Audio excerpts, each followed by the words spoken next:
Hello, everybody. Welcome. We have our monthly episode or workshop of Psychedelic Therapy Live. So, a little bit about how this will work today is we are live streaming onto YouTube. So, if you're watching on YouTube or if you are in the Riverside audience, feel free to drop me a question through a chat. Ideally, this will work like a conversation where we can engage with each other and talk about what you're working through or what questions you might have or any difficulties that you think you might want to address through this line of therapy. So, that said, I'm not going to sit here and talk at you or present the entire time, so I would really appreciate it if we could have a conversation. Of course, I will talk about basic things like we're doing now. But yeah, if you want to jump in at any point, first drop me a question in the chat just to let me know. I'll try my best to see them as they come through. Sometimes there's a little bit of a delay between YouTube and Riverside. So just bear with me. I'll keep my eyes on the chat. And if you want to hop in, there's that request to join button. And yeah, they can come through there. If you want to stay anonymous, then type in a different name or don't put a name in or whatever you want to do there. Again, this is live streaming on YouTube, so if you're not comfortable with your name being on there, just use something else. And yeah, if you want to hop on and have a conversation, let's do it. So come through the chat and then let me know.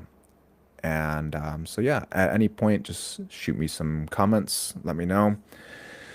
And here, I'll introduce myself for anybody who doesn't know who I am. And then we'll see where we're at with some questions or comments, and then I'll talk for a few if there's nothing coming through. So, my name is Julian, and I've been working with psychedelic therapy for, well, almost 15 years now. And I got into this because I was in these repetitive cycles or patterns in life, and I wanted to liberate myself from them. They were very painful, debilitating, and it was drastically affecting not just the quality of life, but the experience of life that I was having. I kept coming back around to the exact same things. And I wanted to figure out how to address these. How can I heal myself? How can I enjoy life? And how can I liberate myself from these old patterns? And so this helped me over the course of about a decade of study to really start to change my relationship with myself and to build a practice of how to reconnect with myself and how to liberate myself. And the more that this worked for me, the more that I was able to help share this with other people, which is what we're doing today. So, the overall aim at this practice is first and foremost to reconnect to ourselves. I start with the assumption that all of the wisdom that knows how to heal, all the information, all the knowledge that knows how to heal, how to be whole, how to thrive, all of that is inside of each and every one of us. We're born into this world knowing that, but we lose it when we go through things like trauma. And so we disconnect from ourselves. And so if we want to heal, we have to begin with reconnecting to ourselves. So first and foremost, the objective of this therapy is always to reconnect to ourselves. In doing that, we start to see all the adaptations that we have to things like pain or trauma. And these adaptations usually serve some sort of benefit in the short term. They might have helped us or saved us at one point in our lives, but they become the source of great pain and suffering later in life. So our practice is to reconnect with those, to learn to recognize and identify them, to accept that they're here rather than judging, evaluating, criticizing, or exiling ourselves for having these. Once we can accept that we're here, we try to get to know them, build a relationship with them, connect, and participate with why these patterns are here to begin with. And then we try to take care of ourselves. We try to meet the unmet needs that are underneath these patterns. When we do this, all sorts of transformations happen. And that is the beauty and the magic of this therapy. And it can very frequently happen very fast through many means, not always working with psychedelics themselves, but to induce a psychedelic experience through things like inquiry, reflection, meditation, and to connect deeply with ourselves through as many means as possible in our normal life. So that's the gist of what we do. Let me check. I got some stuff coming through the chat here. Let's see where we're at. All right, here is. Can't see that. Benefits and drawbacks. Okay. So a question here. Let's see. Can I put this? Yeah, I can put this on the stream. Here we go. So I got a question. Can you describe the benefits and drawbacks of the different psychedelics out there? Is ketamine a psychedelic? So let's start with the latter question. Is ketamine a psychedelic? Oh shoot, there we go. Okay. One more coming through. So I read that psychedelics and meditation lowers activity in the default mode network and lowers the sense of self. Is that your experience as well? All right, let's break these down. Ketamine as a psychedelic. The word psychedelic itself is broken into two pieces: psyche and delic. Psyche is referring to all of the immaterial aspects of who we are. So, crudely, in psychology, the study of the psyche, we refer to it as the mind. People like Carl Jung, who spent their whole careers looking at the psyche, would say that to call it the mind is a bit crude and is missing a large portion of what the psyche is.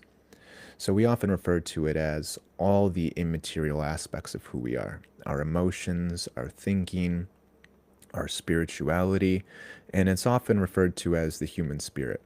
So that's the psyche, and then delic is emerging or manifesting. So a psychedelic experience is one where you connect very deeply with yourself. So is ketamine a psychedelic?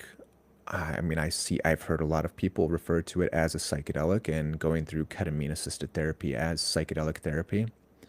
It can absolutely induce that experience where you connect very deeply with yourself. So, yeah, on the surface, absolutely, it can be a psychedelic substance. The drawbacks and the difference between the psychedelic substances themselves depends on what you're using it for. One, what your baseline coming into working with this psychedelic looks like, and by baseline I mean, what is your default pattern? How do you engage with yourself, and how do you engage with life, and where are you blocked at? So each one of these psychedelics has very specific characteristics. And I mean, I could spend the whole time here talking about all the different characteristics of each psychedelic, but what I'll say here is they all have various characteristics, ranging from being very cute, clever, wise, and goofy and silly, to being very motherly and nurturing, all the way to being very mental and very intense and symbolic. So each one of these has their own characteristics, and it can be a little difficult to know all of them before you start engaging with them. So I think what's important in terms of psychedelic therapy and choosing, which one you want to work with, is to know what your patterns look like. For instance, if you have a very heavy default mind, you won't want to work with a psychedelic that's very mental and symbolic. That's probably not going to help you out. But again, it comes back to what are you looking to gain out of this, and the relationship that you build with this psychedelic. So the most important thing in psychedelic therapy is to build a practice with yourself, separate from any of the psychedelic substances. This practice is to connect with yourself to the extent of the means that you have available. And if you can really start to build this practice, then working with the psychedelics is a tool to help you deepen the practice of connecting with yourself. So it goes very symbiotically together. The second question is, I read that psychedelics and meditation lower activity in the default mode network and lowers a sense of self. Is that your experience as well? Yeah, that's interesting. Okay, so a sense of self. I think a lot of people look at this very differently. What is the self? Who am I? These are great questions to ask. A lot of the times, this sense of self, this sense of identity, what we relate with, the overwhelming majority of the time, these are adaptations that we developed as a way of navigating pain, difficulties, trauma, loss, when we didn't have the resources to navigate it in a healthy, constructive way. So if I'm a people pleaser, for instance, if I go out of my way to make people happy and I oftentimes sacrifice myself, I might say this is who I am. I'm somebody who is always trying to help people and to serve people. But when I really look at where this comes from and what benefits this trait might serve, very frequently people pleasing comes from a very early time in life where my needs weren't being met, where I might have been being ignored or neglected, or I wasn't allowed to exist as I am, or it was dangerous and threatening. And so I learned that if I can take care of other people's needs, then I can get a sense of safety or a sense of connection, so on and so forth. So, very frequently, this idea of self, who are we, are very much tied into the adaptations to trauma. So when we start having psychedelic experiences and we build this practice, we can call it a meditation practice. Meditate means to focus deeply on something. So we're building this practice. Very frequently, these layers of adaptations become readily available. We can start to recognize and identify them, especially if you're working with somebody who's trained and can show you and help you find them. So once we start to see those, we say, oh, that's not actually who I am. That's the adaptation to pain that I carry around. And it served me at one point, but now it's the source of pain. So I can let that go. And I can try and meet the needs that are underneath it in my own constructive ways. So, in that sense, if the sense of self is these personality traits that we identify with that are rooted in and grow out of adaptations to pain or trauma, oftentimes very early in our life, then yes, these very frequently peel back. And we reconnect with that sense of who we truly are underneath all these things that happen to us. The sense of who was I, who would I have been before all these painful things happened. That's what we're talking about when we lower or soften this sense of self. And very frequently through these experiences, people might have a full sense of dissolution of any sense of who am I. This can be very threatening and challenging for somebody who's inexperienced in this realm, as it was for me in the beginning. But once we really build that foundation of tuning into our own personal inner experience and learning how to process these types of experiences, this can be very refreshing for a lot of people. And it's often sought out and really looked for. So a lot of times people say, like, I was one with the universe and I had no sense of being a human anymore. And that's what we're talking about here. Very common, and it can be very therapeutic as well. Meditation, default mode network. Yeah, so again, we're talking about those default patterns. This is, when we're going through trauma early in life, for instance, our bodies are developing exponentially at this point, and they're developing in relationship to the environment. So our nervous system, our hormonal systems, our emotional circuits, our perceptions of our worldview, the world that we live in, and ourselves in relationship to that world, that's all developing when we're children. And so this is what we might refer to as the default mode network. The way that we adapt to this environment and we learn to navigate it then becomes the entrenched pattern. It's like a river that's been flowing very deeply since the beginning of time. The water flows quick and easily through it, and most of the times it doesn't deviate from that. In fact, most of the times we don't even know it. There's an alternative to it. That's the default mode network. And so through this therapy, we very frequently, I'm going to have to sneeze here in a second.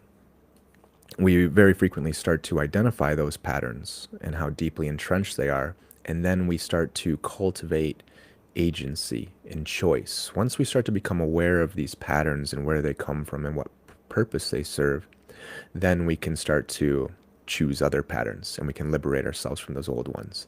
So, yes, through this practice, we very frequently lower our default mode network, if we want to call it, or those deeply entrenched patterns that are there. And so people very frequently refer to psychedelic therapy as something that promotes neurogenesis, the growth of new neurological connections. What we're talking about is stepping outside of that default pattern that's there, those deeply entrenched neurological connections, and we're creating something new. And when you pair doing a practice like we're talking about and a psychedelic experience, you can grow new patterns very quickly and very deeply. Here's another one. At what age do you think it is best to go through psychedelic therapy? Oh, yeah. My predecessors, the people who started doing this and have been doing it for hundreds, if not thousands of years, through the records that we have of them, very frequently they started working with psychedelics very early in life, like 7, 8 years old. Do I recommend that in our society? That's a different story. But very frequently, the medicine men and women who have been doing this for as far back as we can trace, when we look at their records of their stories, yeah, they started very early. Again, I'm not saying I recommend that by any means. In our society, it's a little bit different. And so usually I don't work with anybody until they're at least in their mid 20s. There's certain levels of development and development in terms of awareness, worldview, and view of yourself.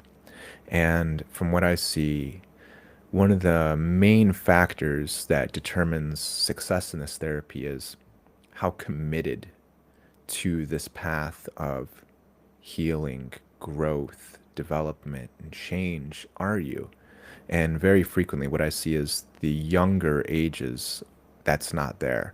And so I don't really recommend younger people really engaging with these spaces in our current society. Of course, in other societies where this is built into the culture, that's a different story. But in our fragmented, isolated, consumeristic, materialist based society, that's not the case. And I think it would be somewhat irresponsible to give somebody who's not ready for it and not prepared for one of these experiences, this type of experience, and then to just throw them right back into the society. So again, though my predecessors, they were very frequently doing it on their own too. They were the ones who sought it out, like Maria Sabina, for instance. She talks about the first time she had seen one of these ceremonies and she saw the mushrooms and she knew exactly what they were because she worked out in the mountains and in the fields and she saw them grow. And so then she started experimenting with them on her own. She didn't know her age at this time, of course, but she's said she was probably between 5 and 7 years old. So she did that on her own, and that became, the focal point of her entire life was to work in this space. Let's see what we got here. Okay, here's one more. What green flags do you look for in new patients to make sure they are ready for psychedelic therapy?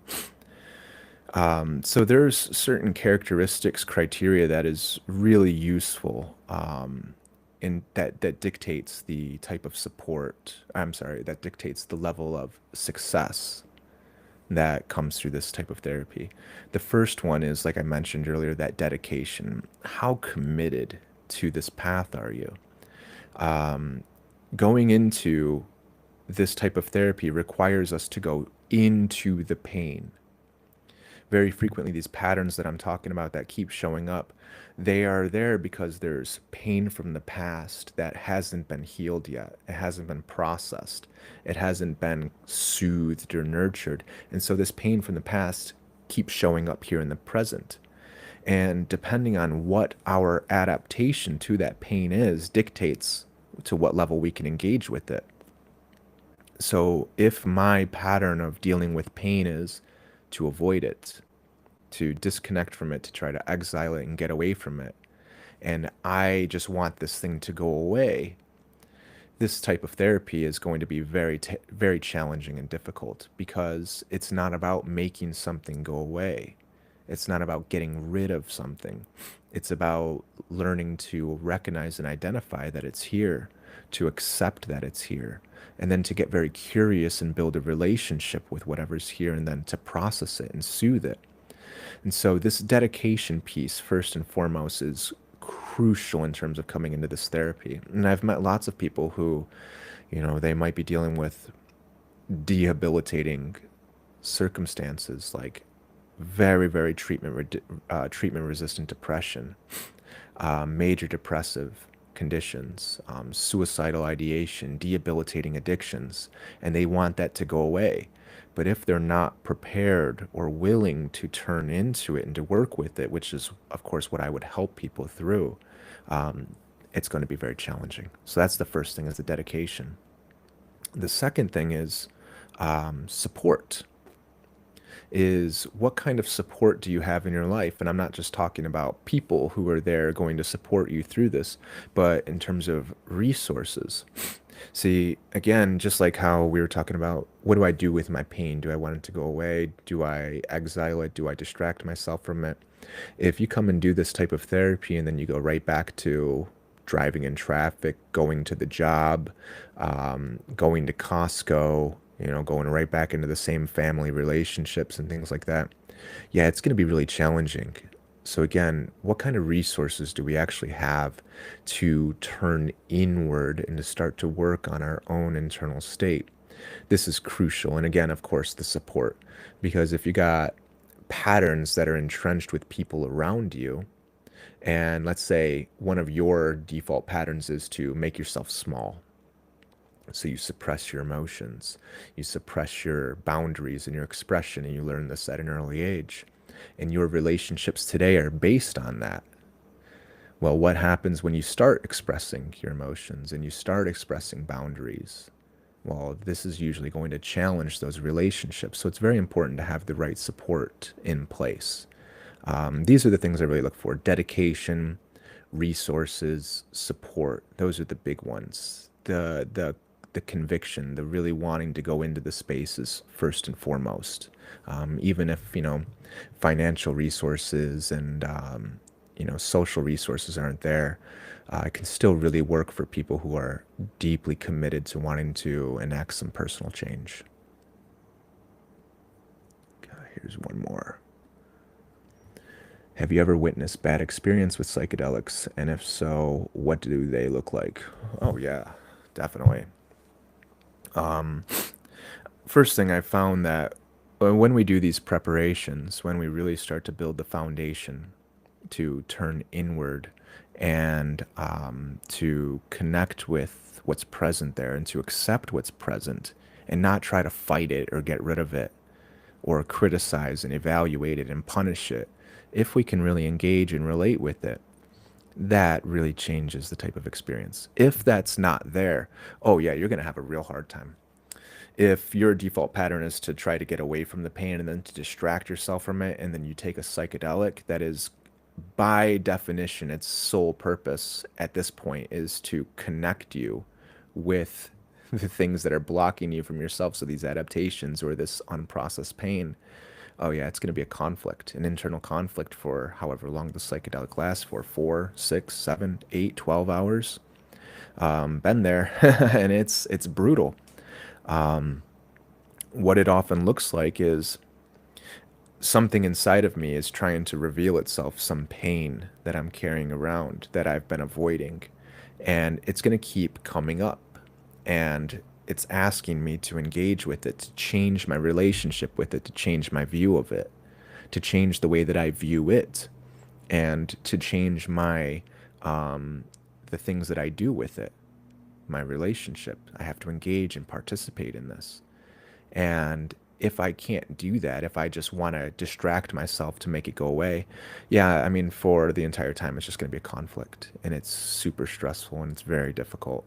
I've been there, I've done that. And it's very hard. If I have a very difficult time being present for those same reasons, because something's happening here in the present moment, and I can't be with it, so I try to get away from it. I go away mentally. I distract myself with my phone. I distract myself with work. I'm really busy to stay away from it, whatever it is. If I can't be present here, it's going to be very challenging. So these are the things that we really want to build beforehand. And what I've seen is when we build that practice of being present and connecting with ourselves and tuning inward and really working on the things that are here and accepting the things and engaging with them and relating with them, the whole experience changes. It's kind of like a dream. Like if you have a dream where a big scary character is chasing you and your inclination is to run away from this character, what ends up happening is the character always ends up gets faster and stronger and bigger and more powerful, and you get slower and heavier and weaker. And the more you run, the more you resist, the more this persists. But if you can say, well, hold on a second, this is just a dream, and turn around and face this character and say, what's this all about? Who are you? Why are you here? What are you trying to teach me? The whole dream transforms. It's no longer super stressful. In fact, that character that's chasing you usually will transform and it'll become a younger version of yourself who's in a tremendous amount of pain. So it allows you to engage with it. If we can build that foundation of saying, well, this is just a dream and I'm just going to turn into it and see what's here and I'm going to engage with it, I'm going to participate, I'm going to get curious, ask questions, then the whole situation transforms. If we can get that in place, then by definition, the concept of a bad experience, which would be one that we resist or we don't want, that transforms and changes. All right. Let's see here. Here's another question. What are the differences in therapeutic benefits between microdosing and dosing? So if we were to do like a full facilitation session where you have, the full psychedelic experience with a large amount, then that would look something like it, and everybody does this differently. Is you might prepare for a certain amount of time. If you go to a service center, for instance, they only require one preparation session, and usually that's the filling out the paperwork. So you can just show up and take your dose of however much you want, and then they sit with you, and then you leave. Again, I don't recommend that by any means. So dosing, I think, should require weeks of preparation to really build this foundation that we were talking about. And then once you've really built this practice and got this practice developing and maturing, then you use the deeper psychedelic experience as a tool to go into that practice and to develop it much deeper. So it's an all-day thing. Usually it's a 3-day thing. You got one final preparation session, and then you have your all-day experience, and then you have your first integration session where you start to unpack the things that happened. This can be super useful in the sense that if those defense mechanisms that are there are very strong, like that disconnecting from the present moment, the avoiding the emotions, trying to get away from them, if those are very strong, a deep psychedelic experience can be very good at softening those defense mechanisms if the foundation's there.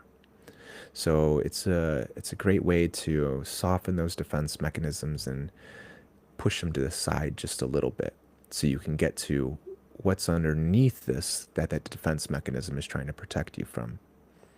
Another thing that this facilitated the deeper experience is really good at is taking that conditioned mind, that worldview of viewing the things that are happening and viewing yourself in there, the default way of processing information, this default mode network that we were just talking about a minute ago. It's very good at taking that and softening it and getting it out of the way just a little bit. So this can be really, really useful. The drawback here is that if you you do like this polar jumping kind of deal of going from your regular life, of going into the office, working the jobs, going to Costco, driving in traffic, so on and so forth. And then you leave that and you go to a retreat center or you go and have one of these experiences, whatever. And then connect deeply with what's underneath it. And then you go back. It's very difficult to sustain these gains, these insights, these transformations. So it's very important to really get that practice building and to have the support to translate afterwards. Microdosing, on the other hand, would be like you take a very small amount, subperceptual, on a very specific regimen. So you might do like 2 days on, 2 days off, 3 days on, 2 days off, 4 or 5 days on, 2 days off, so on and so forth. You continue living your regular life, but the goal here is that you do not take the microdose like a morning cup of coffee or like, just a little supplement or a vitamin that you might just take and then you go about your day. Rather, you're building out this practice that we're talking about of reconnecting with yourself. And then daily, you're using the microdose as the tool to go deeper into that practice. And again, to help that conditioned mind soften and step out of the way just a little bit so you can see things through a new lens. Those same defense mechanisms, we can become very aware of it and it will help you soften it. And we'll do this over the course of like 4, 6, 8 weeks in conjunction with, similar style preparation and integration afterwards. What I found is that if you do the microdosing with this therapeutic approach, that polar extreme of leaving life and then going into the facilitation and then going back to regular life, that's not necessarily there. You're building this practice, you're using the psychedelic as a tool to go much deeper with it while living your normal life. Of course, you need to take 30, 45 minutes, an hour each day to commit to this practice while doing the microdose. And if you can do that, it's very powerful and a lot of changes can happen. Here's another question. Do you have experience with people with ADHD undergoing psychedelic therapy? Did it impact their attention deficit? Oh, yeah, absolutely. I mean, it seems like just about, I won't say everybody, but the vast majority of people that I work with these days, and not even like in the clinical space, but just people that I talk to, just in passing, friends, colleagues, neighbors, just acquaintances that I know their dogs, so we chit chat for a minute. Almost everybody these days is talking about some sort of self-diagnosis or actual diagnosis of ADHD or autism or something along those lines. Super common. I see it everywhere. If we look at what ADHD is it's inability to focus on something or an inability to be present and hold your attention on the present moment. So we could ask, what purpose might that serve? Was there ever a time in your life, if you have ADHD, was there ever a time in your life where something was happening here in the present moment that was unbearable, overwhelming, too painful to navigate, and so you had to get away from it? And what did you do? Well, if it happened when you were younger, you couldn't set boundaries with it. You couldn't make it stop. You couldn't go away physically because kids can't just pack up and move across the country or go start their own lives. So the only option that's really available is you go away mentally. And this is the disconnect, the dissociation from the present moment. It's an adaptation. It's here, it helps us in the short term. When we were going through pain, we didn't have the resources, the skills, the tools, the support, whatever, to be with that pain and to process it and navigate it. We checked out and we went away mentally. And we started distracting ourselves and using distractions to get away mentally. So this is the ADHD right here.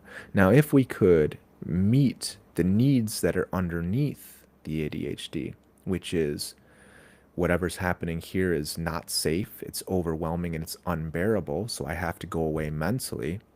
If we could make it more safe, if we could learn how to navigate the emotions and make it more bearable, if we could process the pain that's here, and we can become more aware of the spectrum of experiences so we're not always focusing on the pain and the sadness or the fear and the anger or the shame, but rather opening to see the joy, the gratitude, the happiness, all the other things that are here at the same time and navigate each one, well, then this adaptation of needing to check out dissipates. And I find that's oftentimes the case. Once we can really start to identify why this pattern is here, where it comes from, what purpose it serves, what teaching it might have, and then we start to nurture that teaching, very frequently the symptoms dissolve.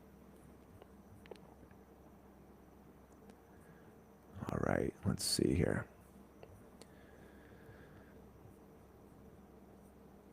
Thanks for all those questions too, Matthew. That was great. And let's see.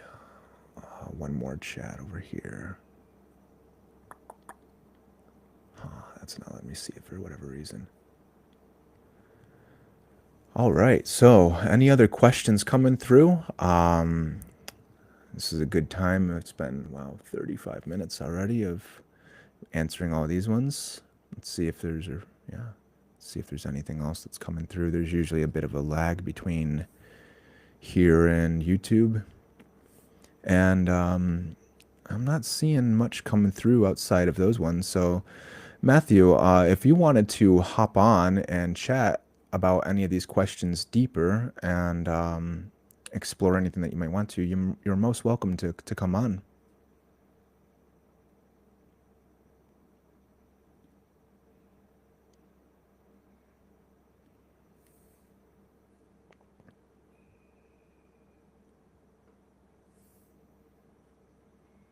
And of course, if anybody else wants to ask some questions, please do, and I'd be more than happy to answer those or to have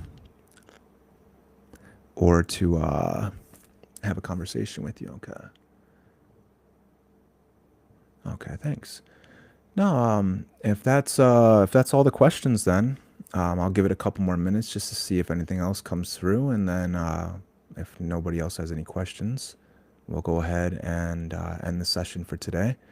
And if you wanted to chat about anything off stream, post recording, you're welcome to hang out. I'll stay on for a little bit after. That's usually how these things go. And you're most welcome to hop on there and we can talk in private.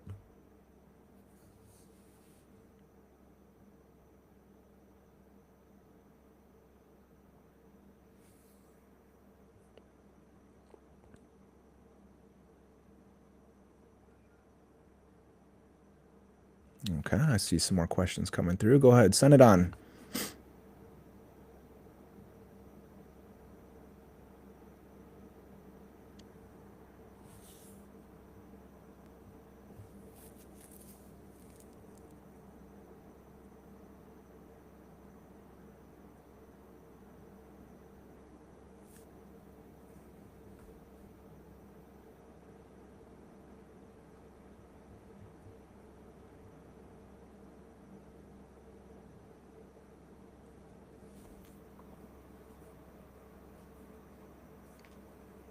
Let's see.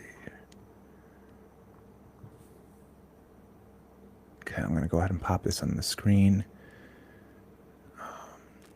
Has a psychedelic journey with MDMA, psilocybin with therapy, experienced a lot of somatic release. Yeah, so MDMA and psilocybin, totally different psychedelics, of course. Not saying that you don't know that. I'm just differentiating here. So MDMA is super somatic. It's very good at getting in tune with your feelings. Psilocybin mushrooms are very similar as well. But the MDMA is usually like when feeling has been very, very much not safe, it really can show you the other spectrum of feeling safe with feelings and really enjoying the feelings. Psilocybin, same thing, but less of the ecstasy portion that's there.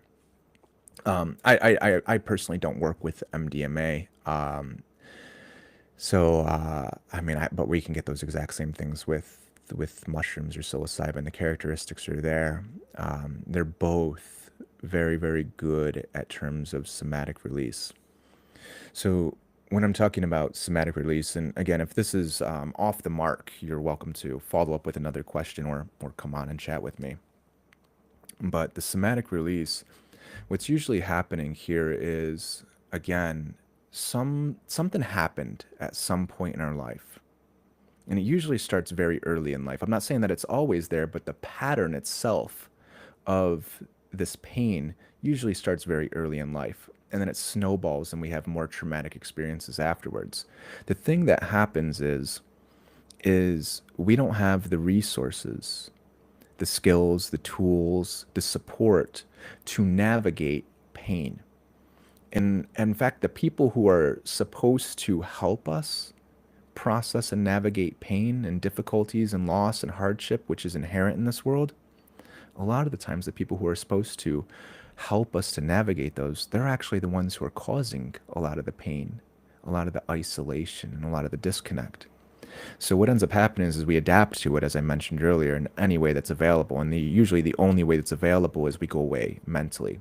So we distract ourselves to get away from this pain. That pain doesn't go away. And in fact, it stays in the body.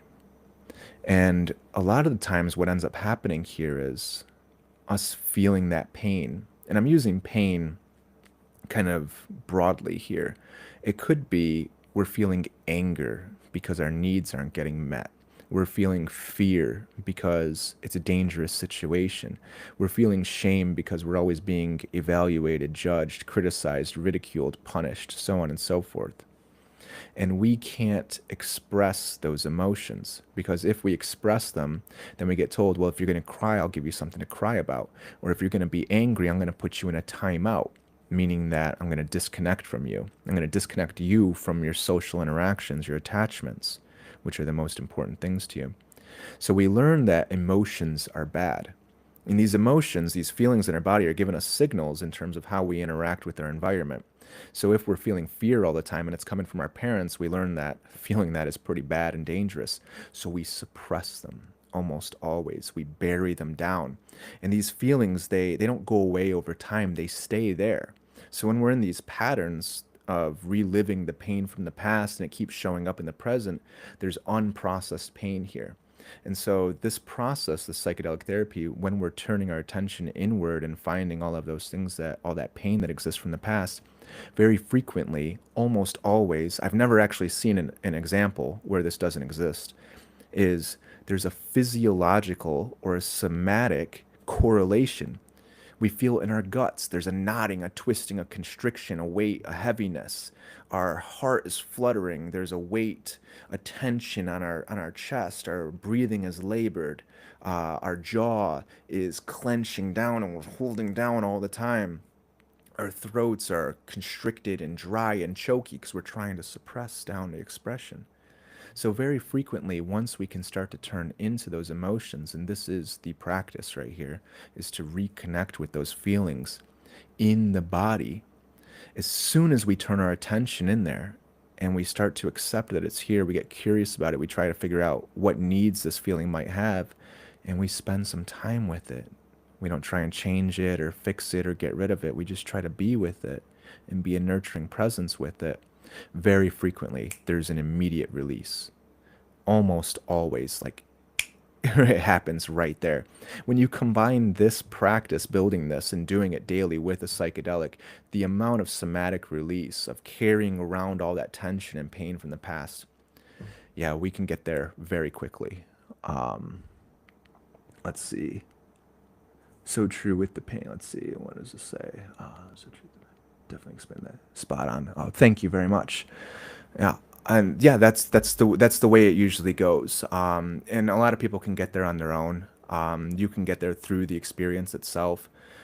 My experiences in the beginning, and I've seen this with other people as well, is if we don't have that foundation of really building the ability to turn into those feelings and engage with them, they'll keep coming and they'll just keep getting more and more intense until we build the ability. So building this practice beforehand, really developing it and maturing it, really allows us to go much deeper into those and to have those types of healings or releases, physically, somatically, with what lives inside of us, along with emotionally as well.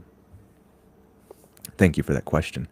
If you have anything else too, Nicole, you're welcome to ask that, or if you want to chat too, you're welcome to. No pressure though.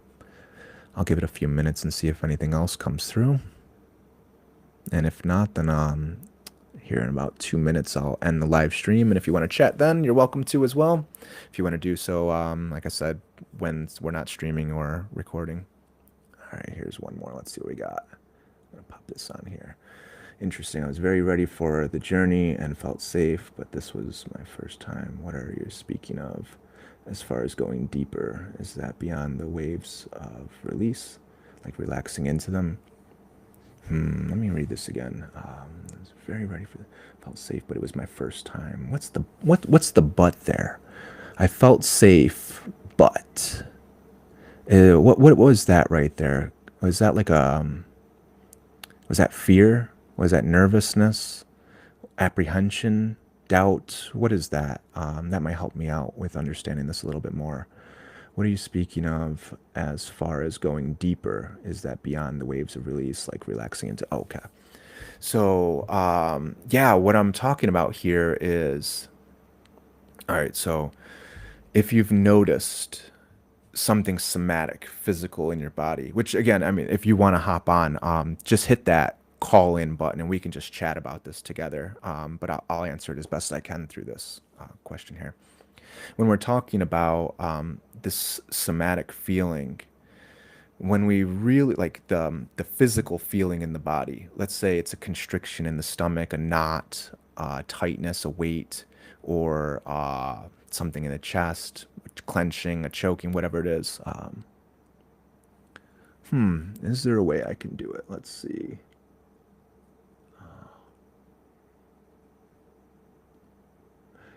I'll tell you what. I will go ahead and pop this in the chat. Here's the link. You might have to rejoin with that link right there, and that would probably get you right on. Let's try that out.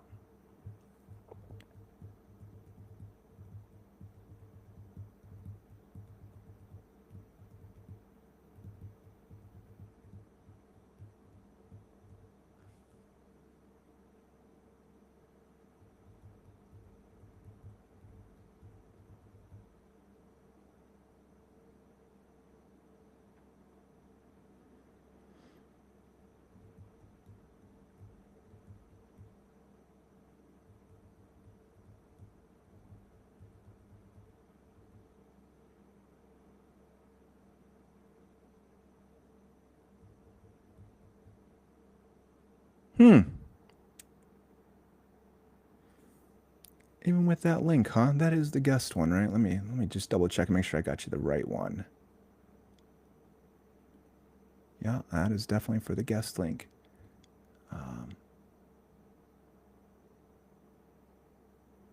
Okay, so there's a confirmation that for whatever reason there is no. And Matthew, you joined in last time, no problem. So I assume you absolutely know where it's at. Yeah, iPad, huh? Are you? Yeah, honestly, I'm not sure. What I'll do is I'll answer your question here, Nicole, as best I can, and then I will end the stream. And if you want to hop on there, we'll just chat then. It should be a little bit easier, and we'll see if I can figure it out. And yeah, we'll go from there. So anyway, okay, great, yeah. So the question is going be deeper beyond the release. So yes, so these feelings in the body, like let's say if you just think about like your own the somatic feeling that you're navigating through, like where is it in your body? What does it feel like? Right? Is it in the gut, the chest, the throat, the jaw? Question is, when can you first remember feeling this? How far back does it go? Where in my life did this feeling develop? Does it go back a year, 2 years, 5 years? Does it go back as far as you can remember? And when we look at the situation of what was happening when this feeling originated, we look at the environment, the circumstance of the things that were going on. The question is, what did you really need when you first started feeling this? So when we talk about going deeper into that feeling, what we're talking about doing is recognizing and identifying it constantly, accepting that it's here. And we don't just wait for it to come up on its own. We go and look for it. And we get very curious about it by asking a lot of those questions that I just asked. We're trying to figure out, why is this feeling here? What needs might this feeling have? What teaching, what wisdom does this feeling is this trying to give me? And all those unmet needs that were there when this feeling originated, what we're going to try and do is we're going to try to be the person to give ourselves those things that we needed. So it's not so much about a release. It's more about an accepting that it's here and a nurturing, a soothing, a comforting of this pain or this feeling that's inside of our body. And the way that we do that, again, is by identifying what needs are underneath this and then constantly trying to do them. So if I always feel this fluttering in my chest or this dropping in my gut, and it goes back to a time where my boundaries were always being pushed and I couldn't express anything, perhaps this is trying to get me to express some boundaries or to express some emotions. And so I sit with these emotions and I try to listen to them and build a relationship with them and then meet the needs in some healthy, constructive way. Um, that's the gist of it right there in terms of going deeper. Okay, here we go. Let me see what this is saying. I'm going to go ahead and pop this on. That psychedelic assisted therapy session didn't really guide me like you are right now. I was just given space to release for like 6 hours in those waves. Yeah. This what you're speaking of is pure gold. Oh wow, thank you. And would have helped me so much in my journey. What you're saying makes, oh well, thank you. I really appreciate that. Um, I gratefully accept that on the one hand, and then two, yeah, I mean it's right now with the way that psychedelic therapy is going mainstream after decades. That's an understatement, decades. But we'll just say decades of harsh suppression, where these structures and powers, forces, harshly repressed psychedelic therapy. Now they're the ones who are in charge of deciding who gets to do it and what is the criteria to do it. And so, unfortunately, yeah, the vast majority of the services out there, they don't know what they're doing, to say it lightly. And in fact, a lot of the people who get involved with it, they get involved with it for the wrong reasons, unfortunately. This is an opportunity, like you just gave me a wonderful compliment, which I gratefully accept. Thank you again. But a lot of the times, the people who get into these medicine fields like this, the psychedelic fields, they get compliments too. And people have, deep psychedelic experiences, and then they project that experience onto the person who facilitated it for them. So a lot of people get into this because they get to be important, they get to be valued, and they get to, I won't get too deep into why people get into it, but unfortunately, yeah, that's the case. Is a lot of people don't have the ability to navigate this. Um, Here's one more. Let's see. And again, I'm saying thank you, and also like I'm sorry that that happens. Unfortunately, that is really the case these days. Here we go. What's this? Chose to go with Julian because of the 6 weeks prep and 6 week integration afterwards. It made a huge difference. Oh, thank you, Matthew. Yeah. Everybody's different in terms of what type of prep they want to go through and what type of integration they want to go through. And yeah, I find that taking our time beforehand and really the goal of the psychedelic therapy, it's not to fix things or to get rid of things, um, or to let go of things. It's to go into things and to build a relationship with whatever's there and to listen and to relate with it and to learn from it. Most of the times, just like we needed when the pain developed. I usually ask people, when this pain developed, who'd you talk to about it? And the answer is almost always nobody. And so we needed somebody to be there and listen and see us. And that's what we need to build, is this practice of being that supportive, nurturing presence for ourselves. And it takes some time. We need to get that foundation underneath us. And the psychedelic experience is usually a way to experience it deeper and more fully beyond where we're actually capable of reaching now. So it shows us what it looks like when we do it. And then it's up to us to get there.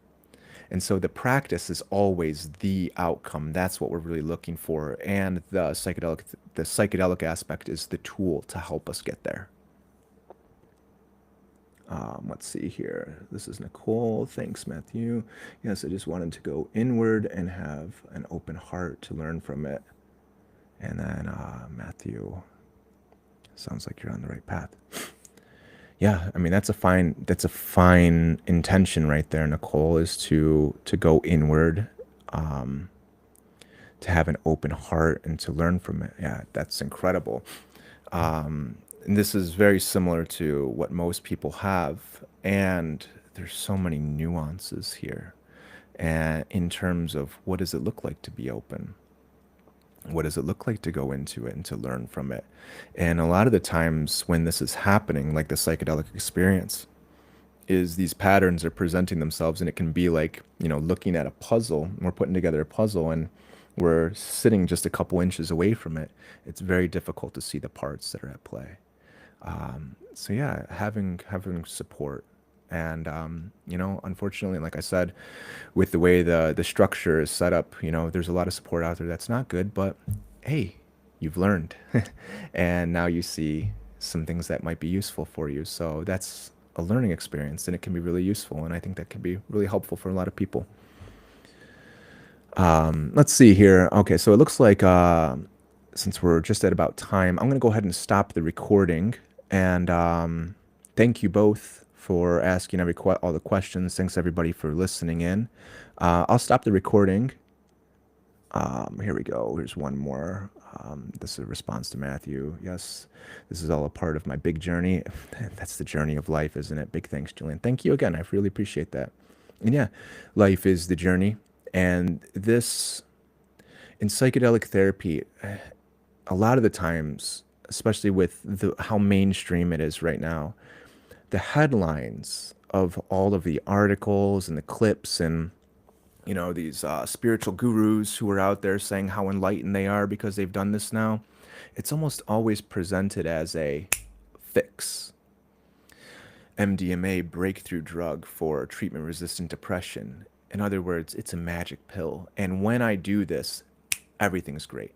Everything's better. And I've held that view. I held that view in the beginning when I first started researching this. It's almost impossible not to because of the way that it's presented. But that's not the outcome that we're looking for. The outcome that we're really looking for is to open the door and answer the call, to reconnect with what's happening inside of us, to listen to it, to engage and relate with it, and to process it and to learn from it. And that is the destination and the journey, and we'll continue it for the rest of our lives. I'm constantly seeing myself in deeper new lights and understanding new aspects of myself that I thought I knew that I didn't know very well. New things reveal themselves when we cultivate more levels of safety. And now that it's safe, something reveals itself and we can start to work through it. And this is the ongoing journey. And we go deeper and deeper and round, and we come back to the same situations and we can engage with it differently. And then we can say, wow, I've really liberated myself from that pattern, or wow, I've really cultivated agency and choice in this matter. And that's the journey. It never ends. The destination is the journey, and there is no end point to it. So it's really nice that you're on that. All right.